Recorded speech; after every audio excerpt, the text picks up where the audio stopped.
Hello, my name is Helena Mainetti. I study veterinary medicine in PUC-PR. My supervisor's name is Professor Saulo Henrique Weber, and my project's title is Mathematical Modeling of Sheep Hemodynamics Following Blood Loss. Sheep farming is an important activity in Brazil with over 600,000 sheep in Paraná, mainly for meat production.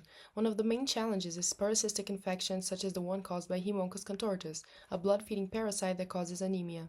To control it, targeted selective treatment is used, focusing on animals that truly need the treatment based on clinical signs. In this context, hematocrit is a key indicator to monitor anemia and recovery. Here, we propose an innovative approach, mathematical modeling of hematocrit dynamics after acute blood loss applied for the first time in sheep. This allows predicting recovery times, supporting more effective targeted selective treatment strategies, and improving productivity. The aim of this research is to use mathematical modeling to analyze the hemodynamic responses of sheep following blood loss. The specific objectives are to assess change in the hematocrit levels after blood withdrawal, to model the variation of the hematocrit, and to determine the time for the hematocrit values to return to baseline after acute blood loss. We used 20 crossbred Texel and nearly different sheep divided into two phases of 10 animals. To simulate acute blood loss, 450 milliliters of blood were withdrawn and hematocrit recovery was monitored for 30 days.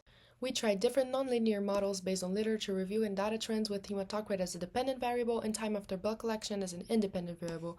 For the development of the mathematical model, we used an initial value greater than 0, a decreasing trend followed by an increase, and a tendency towards stabilization at the upper limit of the evaluated domain. Sheep were classified into 5 hemodynamic groups compared with age, weight, body condition score, delta hematocrit from day 0 to 1, and initial hematocrit. To compare these results, we applied statistical analysis with Mann-Whitney, Students t-test, Pearson and Spearman correlations, and ANOVA. For the results, we tested several nonlinear models and selected the equation that best fit the hematocrit variation, showing good accuracy across all 20 sheep. This model described the average hematocrit response after blood withdrawal.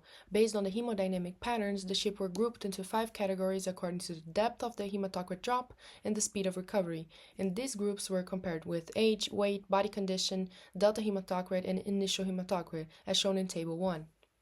For the groups independently, Group 1 showed a marked hematocrit reduction followed by a rapid recovery, Group 2 a modest reduction with a faster recovery, Group 3 a modest reduction but a slower recovery, Group 4 a marked reduction with a slow recovery, and Group 5 showed a marked reduction with no recovery during the 28-day period.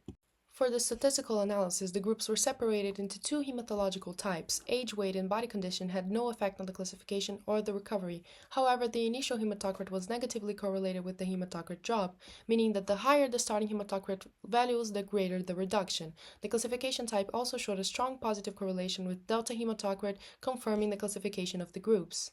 In our discussion, we saw that targeted selective treatment helps control Haemonchus contortus by reducing the use of antihelmintics and therefore reducing parasitic resistance, using hematocrit, body condition score, and FAMASHA as key indicators.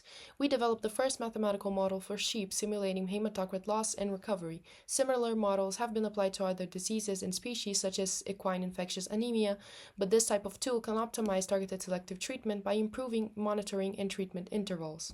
The correlation in age and body condition score showed mixed results in different studies, and body weight showed no association. The initial hematocrit showed a negative correlation consistent with our findings.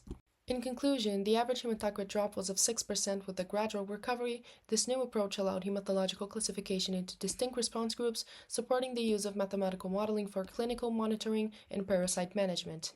These are my references. Thank you for everybody that helped me during this project, for everybody watching, thank you for my supervisor, and thank you for Fundação Araucária for funding this project.